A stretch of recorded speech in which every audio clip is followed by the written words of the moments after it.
येणाऱ्या 20 तारखेला विधानसभेच्या सार्वत्रिक निवडणुकीसाठी आपल्या गावामध्ये उपस्थित जिल्हा परिषदच्या सन्मान्य सदस्य शांताताई कुंभरे ज्यांनी आत्ताच मशीन गन चालवली AK-47 असे आपल्या सर्वांचे लाडके प्रहार जिल्हा प्रमुख सन्मान्य रमेश कारेमोरेजी, शंकर चांदेजी, आमचे सर्वांचे वडीलधारी पितातुल्य माजी आमदार सन्मान्य आनंदराव देशमुख साहेब, मंचावर उपस्थित सर्वच पाहुणे मंडळी, वेळ खूप झालेला आहे, गावातली सर्व वडीलधारी मंडळी, महिला भगिनी, युवा सर्व तरुण कार्यकर्ते, मतदार बंधू आणि भगिनींनो,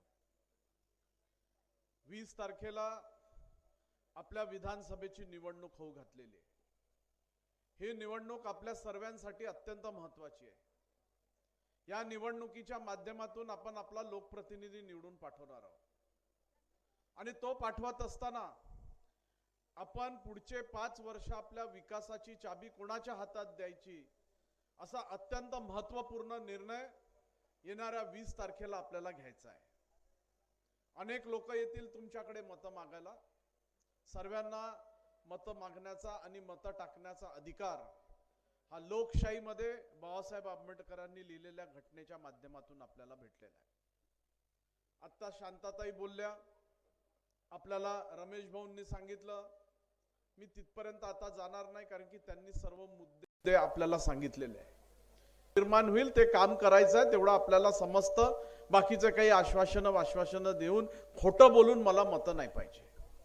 मी विश्वासाने काम करणारा माणूस आहे। जे तुमचे प्रश्न असतील ते शासन दरबारी मांडणं, त्याची यथायोग्यची चौकशी करणं आणि त्याचं निराकरण करणं असं लोकप्रतिनिधीचं काम राहायला पाहिजे आणि ते माझं काम आजपर्यंत राहिलेलं आहे आणि त्याच पद्धतीने आपण कामकाज करू।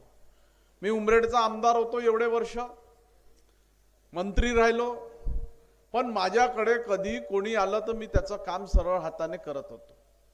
कोणावर अन्याय झाला मी त्याच्या पाठीशी उभा राहीन, मग तो कोणत्या जातीचा आहे, कोणत्या धर्माचा आहे, कोणत्या पंथाचा आहे त्याच्याशी मला काही घेणं देणं नाही, तो कोणत्या पक्षाचा आहे याच्याशी काही घेणं देणं नाही। तो माझ्या मतदारसंघातला माझा मतदार आहे, तो माझ्या मतदारसंघातला नागरिक आहे, मी आमदार आहो, माझं त्याचं काम करणं कर्तव्य आहे। या भावनेने मी आजपर्यंत काम केलेलं आहे। कोणी अन्याय करत असेल मी त्याच्या पाठीशी राहणार नाही, मी आत्ता सांगून देतो। माझा कार्यकर्ता पण असन, माझा कार्यकर्ता असन आणि त्यानं काही चूक केली असन आणि सांगा राजेंद्र भाऊ फोन करून पोलीस स्टेशनला, तुम्ही मला याच्यासाठी आमदार बनवला का, हे काम माझ्याशी नाही जमणार। गावातले लोक असतील, मी आत्ताच सांगतो, कोणी भाजपचे लोक असेल, सेनेचे लोक असन, भाषण ऐकत त्याला सांगतो तुम्हाला ज्याचं काम करायचं इमानदारीने करा, पण माझ्याकडे कधी मी आमदार झालो आणि तुम्ही आले माझ्याकडे, तहसीलच्या समोर माझं ऑफिस आहे, वरती घर आहे, तुम्ही आले, तुमच्यावर अन्याय झाला असेल, राजेंद्र मुळक तुमच्या पाठीशी उभा राहा, काही चिंता करायची नाही। मी काम करण्यामध्ये विश्वास ठेवणारा माणूस आहे आणि म्हणून ही 20 तारखेची निवडणूक आपल्याला अत्यंत समजदारीने मतदान टाकायचं आहे। काही लोकांनी सांगितलं 20 वर्षाचा कालखंड माननीय आमदार साहेब तुमचा झाला, अनेक अपेक्षा आपल्याकडून होत्या, त्या अपेक्षांमध्ये आपण खरे उतरू शकले नाही। हा शेतीबहुल भाग आहे, धान उत्पादक शेतकरी या भागामध्ये आहे, पारशिवनी तालुक्याला गेलं तर कापूस उत्पादक शेतकरी आहे, तिकडे सोयाबीन उत्पादक शेतकरी आहे, ताईच्या भागामध्ये जर गेलं तर जंगलांनी व्याप्त असणारा भाग आहे। अशा प्रकारच्या विविध समस्याशी निगडीत असणारा हा भाग आहे आणि ह्या भागामध्ये काम करण्याला अत्यंत चांगला स्कोप आहे। एखाद्याने ठरवलं की आपल्या मतदारसंघाला सजवायचं आहे आणि वर्षोनवर्ष आपलं नाव घेतलं गेलं पाहिजे, रामटेकची स्थिती तशी आहे आणि मला पूर्ण अभ्यास आहे आणि मला पूर्ण विश्वास आहे।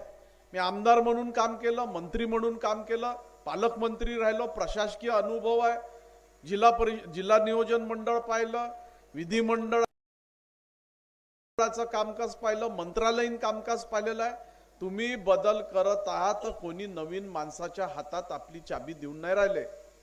तुम्ही बदल जर करणार असाल तर माझ्यासारख्या अनुभवी माणसाच्याच हातामध्ये आपल्या मतदारसंघाची कमान देता, निर्धास्तपणे ही कमान माझ्या हातात द्या, तुमची मुंडी कधी खाली पडणार नाही, राजेंद्र मुळक कधी असं काम करणार नाही।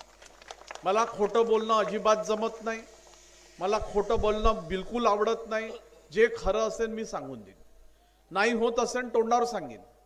वाईट वाटलं तुम्हाला चालेल, पण मला जर वाटत आहे हे काम होत नसेल, मी तुम्हाला तोंडावर सांगेन। तुम्ही 10 गावाचा चक्कर मारून याल, 10 लोकांकडे जाऊन याल, आल्यानंतर शेवटी नक्की हे बोलाल का राजेंद्र बाबू बोलत होता हे काम होत नाही, बरोबर बोलला होता तो।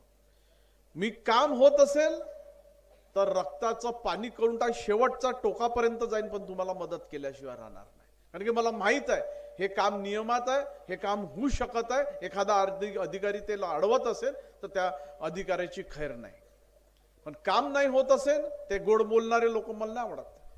काही लोक असतात, हो मी करून देतो, हो मी करून देतो। 10वी फेल असेल 11वीत हो मी करून देतो। अबे 10वी फेल पंतप्रधानाचा पोरगा नाही 11वीत जाऊ शकत नाही, एवढं खोटं नाही, आपल्याशी नाही जमत। म्हणून तुम्हाला सर्वांना माझी विनंती आहे की ही निवडणूक महत्त्वाची आहे।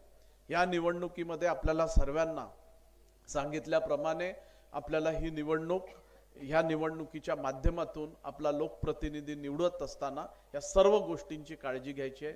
मी तुम्हाला विश्वासाने सांगतो की राजेंद्र मुळक ह्या मतदारसंघामध्ये 5 वर्षाचा जो पण मला कालखंड तुम्ही द्याल, त्या कालखंडामध्ये आपल्या मतदारसंघाचं संबंध कामं जे जे असतील ते मार्गी लावण्याचा मी प्रामाणिक प्रयत्न करेल, एवढा आपल्या सर्व लोकांना सांगतो।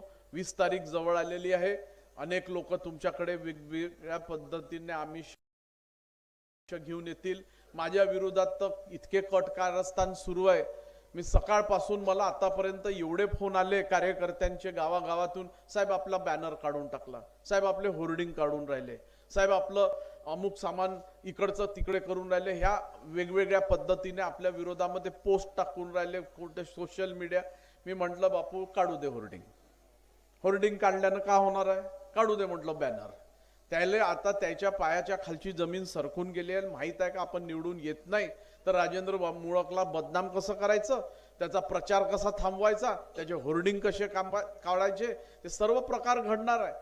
20 तारखेपर्यंत ते अनेक पद्धतीने माझ्यावर प्रहार करणार आहे।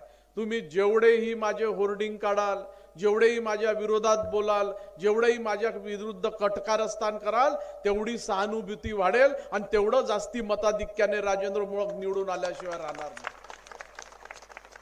20 तारखेपर्यंतची बॅट जरी मायाकडे रमेश भाऊनी दिली असेल, पण छक्के चौके तोच मारून राहिला भाषणातून। आपल्याला तेवढं आक्रमक भाषण नाही जमत रमेश, आपला काम साधं साधं आहे। रमेश भाऊ बरोबर बॅटिंग करते, पण खरी बॅटिंग आपली 23 तारखेनंतर सुरू होईल।